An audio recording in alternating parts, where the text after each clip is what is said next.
Silent Hope is an action dungeon crawler RPG featuring 7 playable characters, each with a distinct fighting style. The game presents opportunities within the same dungeon to alternate between characters, theoretically encouraging experimentation through unique class-specific buffs gained from switching.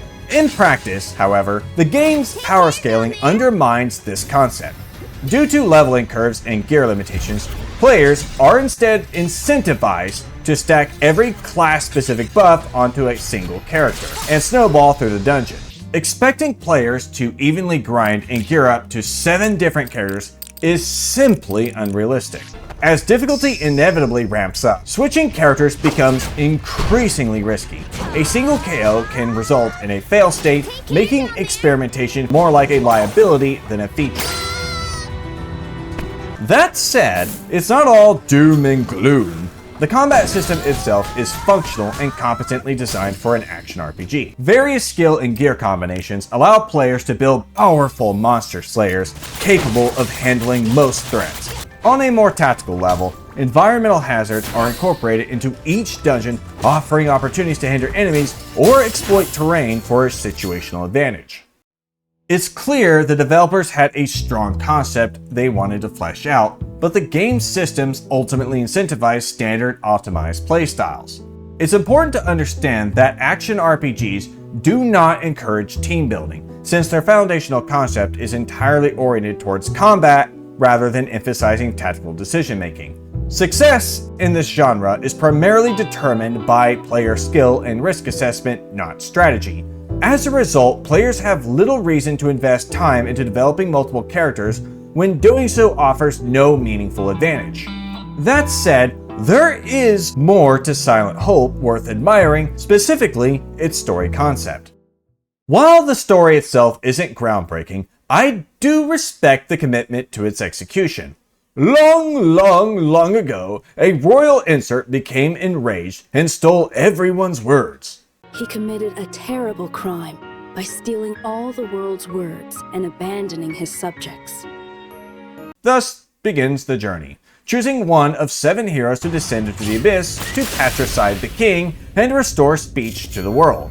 Characters can technically still use their voices, but cannot form words.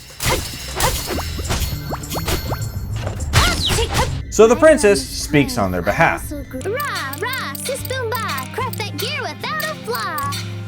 Whether she comes across as enduring or annoying is entirely subjective, so I take advantage by finding ways to troll her. Did your parents never tell you to listen when someone talks to you?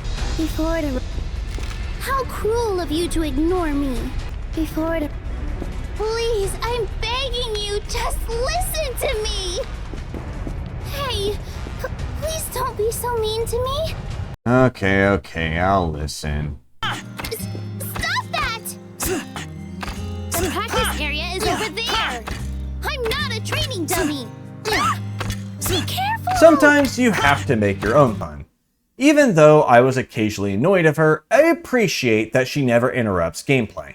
Despite my unserious tone, the post-game execution genuinely impressed me. After defeating the king and restoring everyone's words, all characters speak their fully voice-acted lines. Hey, here's what you wanted. How may I help you? Seeing such a dramatic shift after the journey's conclusion is surprisingly satisfying. Characters now talk at base and during combat, giving post-game dungeons a fresh sense of life and momentum. This was a strong payoff to the game's core narrative idea. I'll finish this quick.